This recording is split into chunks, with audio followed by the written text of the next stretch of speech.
How to turn off automatic image loading on iPhone. To get started, first of all go ahead and open up the Settings application on your phone.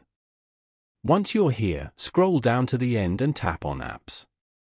You can view all your phone apps over here. Now, search for or scroll down to find Mail and tap on it. You are now in the Mail settings page.